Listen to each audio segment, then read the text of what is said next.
है।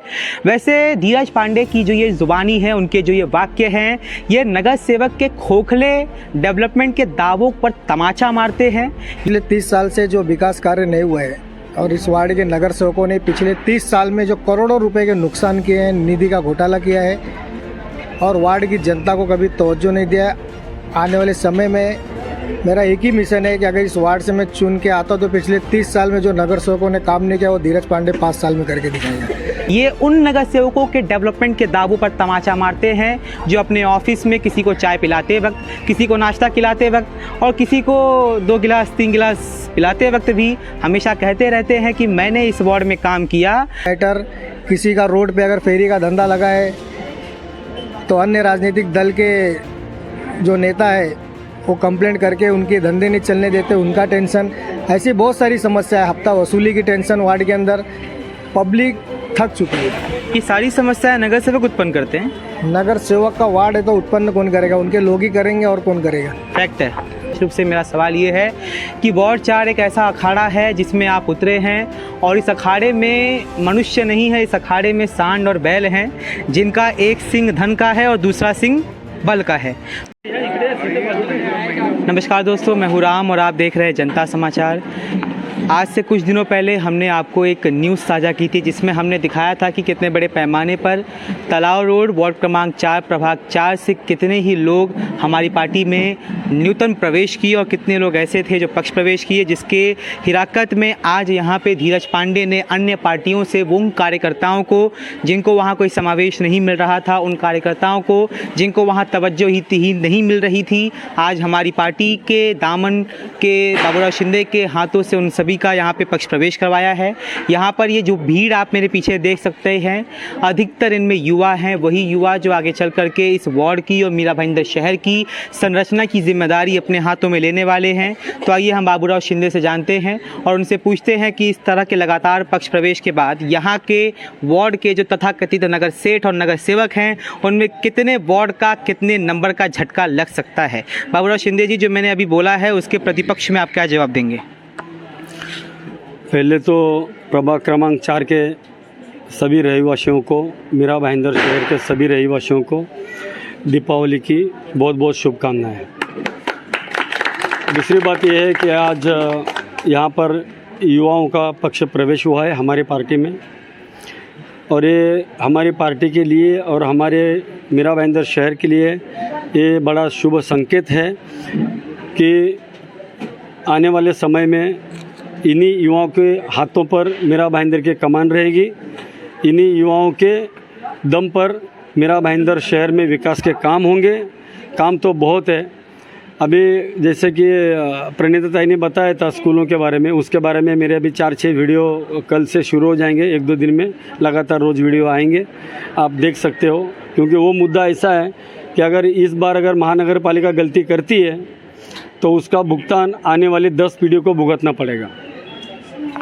इनका जो ये जवाब है ये जिला के स्तर को लेकर के है, लेकिन यहाँ पे हम आइए आपको धीरज पांडे से बात करवाते हैं। वार्ड क्रमांक 4 की जनता जिनको सुनने के लिए काफ़ी सक्रिय रहती है, परिवारवाद, नेपोटिज्म, पक्षपात, एक तरफा अपने को आगे बढ़ाना है, इसको आगे लेके जाना है और इसके अलावा जो भी रहेगा उसको लात मार के नीचे गिरा देना है, उसके लिए कोई सीढ़ी कोई ढांचा नहीं रहना चाहिए।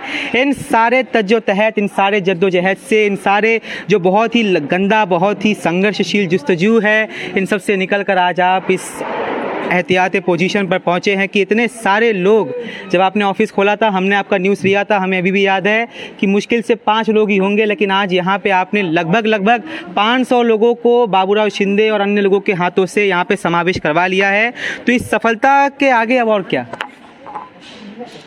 मेरा सबसे पहला जो मिशन है, इस वार्ड में पिछले 30 साल से जो विकास कार्य नहीं हुए हैं और इस वार्ड के नगर सेवकों ने पिछले 30 साल में जो करोड़ों रुपए के नुकसान किए हैं, निधि का घोटाला किया है और वार्ड की जनता को कभी तवज्जो नहीं दिया। आने वाले समय में मेरा एक ही मिशन है कि अगर इस वार्ड से मैं चुन के आता तो पिछले 30 साल में जो नगर सेवकों ने काम नहीं किया वो धीरज पांडे 5 साल में करके दिखाएगा। 5 साल में इसलिए करके दिखाएगा कि आने वाला और 5 साल धीरज पांडे चुन के आए और धीरज पांडे 10 साल में इस वार्ड को इतना डेवलप करके दिखाया कि आने वाले 40 साल तक कोई नगर सेवक चुन के आने के बाद भी इस वार्ड को उस तरह से डेवलप ना कर पाए। वार्ड में बहुत सारी समस्या है। मैं आज यहाँ पे हमारी पार्टी का ऑफिस पे बैठता हूँ किसी के स्कूल के बच्चों की समस्या, किसी घर में राशन की समस्या, किसी घर में कोई बीमार है, किसी के हॉस्पिटल में बिल की प्रॉब्लम, ऐसी तमाम समस्याएं, किसी का पुलिस स्टेशन का मैटर, किसी का रोड पे अगर फेरी का धंधा लगा है तो अन्य राजनीतिक दल के जो नेता है वो कंप्लेंट करके उनके धंधे नहीं चलने देते, उनका टेंशन, ऐसी बहुत सारी समस्या है। हफ्ता वसूली की टेंशन वार्ड के अंदर, पब्लिक थक चुकी है। ये सारी समस्याएं नगर सेवक उत्पन्न करते हैं। नगर सेवक का वार्ड है तो उत्पन्न कौन करेगा, उनके लोग ही करेंगे और कौन करेगा। फैक्ट है ये बात, जब वार्ड के वो नगर सेवक है और इतनी सारी समस्याएं उत्पन्न हो रही है और उसका सोल्यूशन नहीं निकल रहा है तो इसके दोषी कौन होंगे। इसके दोषी स्वाभाविक है कि वो होंगे। बारिश के मौसम में आप देख सकते हैं हमारा वार्ड किस तरह बुरी तरह डूब जाता है। 30 साल से अभी तक इन्होंने कोई भी सोल्यूशन हमारे वार्ड का निकला नहीं। बस ये है कि इलेक्शन आया दल बदल दो, शिवसेना से बीजेपी में भाग जाओ रातों रात, कल को शरद पवार जी मजबूत होंगे एनसीपी में भाग जाओ, कल को कांग्रेस मजबूत होएगी कांग्रेस में भाग जाओ, कल को बहुजन विकास मजबूत होएगी उसमें भाग जाओ। सीधे भाग भाग के जहाँ पे इनकी नाव मजबूत दिखती है वहाँ पे पैर रखते हैं। मैंने वार्ड की जनता को जागरूक कर दिया है और जनता जागरूक हो रही है।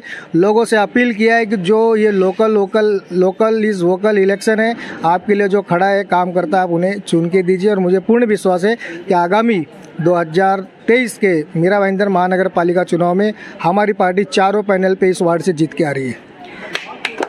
यहाँ पे धीरज पांडे जी ने आगामी मनपा चुनाव के बारे में बात की है। ये तो रहा समय के गर्भ में कि कौन कितने नगर सेवक इस वार्ड में कौन से पार्टी के लेकर आता है, लेकिन धीरज पांडे साहब एक प्रत्यक्ष रूप से मेरा सवाल ये है कि वार्ड 4 एक ऐसा अखाड़ा है जिसमें आप उतरे हैं और इस अखाड़े में मनुष्य नहीं है, इस अखाड़े में सांड और बैल हैं जिनका एक सिंग धन का है और दूसरा सिंग बल का है। तो ऐसे लोगों को आपको लगता नहीं कि आपको मतलब किसी भी सिंह से आप पे प्रहार करेंगे, आप पर वार करेंगे? 30 साल से हैं क्यों, इनसे लड़ेंगे कैसे आप? क्योंकि आपके पास ना धन है ना बल है, लेकिन लोगों का एक उत्साह है, लोगों का एक जोश है, लोगों की एक आस्था आपके साथ जुड़ी है।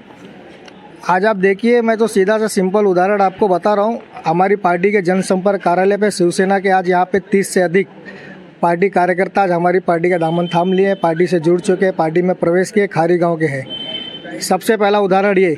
दूसरी बात मैं आपको ये भी कहना चाहूँगा, घोड़ा उसको 100 किलो चना खिलाओ, उसको बोलो पहाड़ पे नहीं चढ़ सकता, लेकिन चींटी चढ़ जाती, तो धीरज पांडे वो चींटी है जो पहाड़ पे चढ़ चुकी है। और ये धीरज पांडे को घोड़ा रेस नहीं दे सकता है। धीरज पांडे अपने आप में एक रेस है और ये माउंट एवरेस्ट पे भी चढ़ने की ताकत रखता है, जिसके आगे जिसके आगे ना धन टिक सकता है ना कोई बाहुबल टिक सकता है।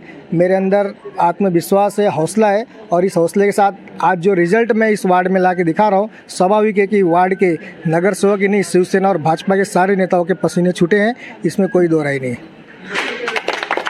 ये आज यहाँ वार्ड क्रमांक 4 हमारी पार्टी के जनसंपर्क कार्यालय पर धीरज पांडे द्वारा कार्यकर्ताओं का और उसके साथ ही न्यूतन युवाओं का, उन युवाओं का जो अभी युवा हैं, जो अभी राजनीति में कदम रख रहे हैं, बाबूराव शिंदे के नेतृत्व में, बाबूराव शिंदे के निर्देशन में आज उनका यहाँ पे पक्ष प्रवेश करवाया है। वैसे धीरज पांडे की जो ये जुबानी है, उनके जो ये वाक्य हैं, ये नगर सेवक के खोखले डेवलपमेंट के दावों पर तमाचा मारते हैं। ये उन नगर सेवकों के डेवलपमेंट के दावों पर तमाचा मारते हैं जो अपने ऑफिस में किसी को चाय पिलाते वक्त, किसी को नाश्ता खिलाते वक्त और किसी को 2 गिलास 3 गिलास पिलाते वक्त भी हमेशा कहते रहते हैं कि मैंने इस वार्ड में काम किया।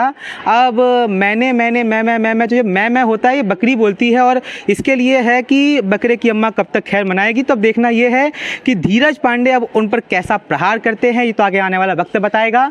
लेकिन आज तक के लिए बस इतना ही। इसी के साथ आप देख रहे थे जनता समाचार, मैं हूँ राम।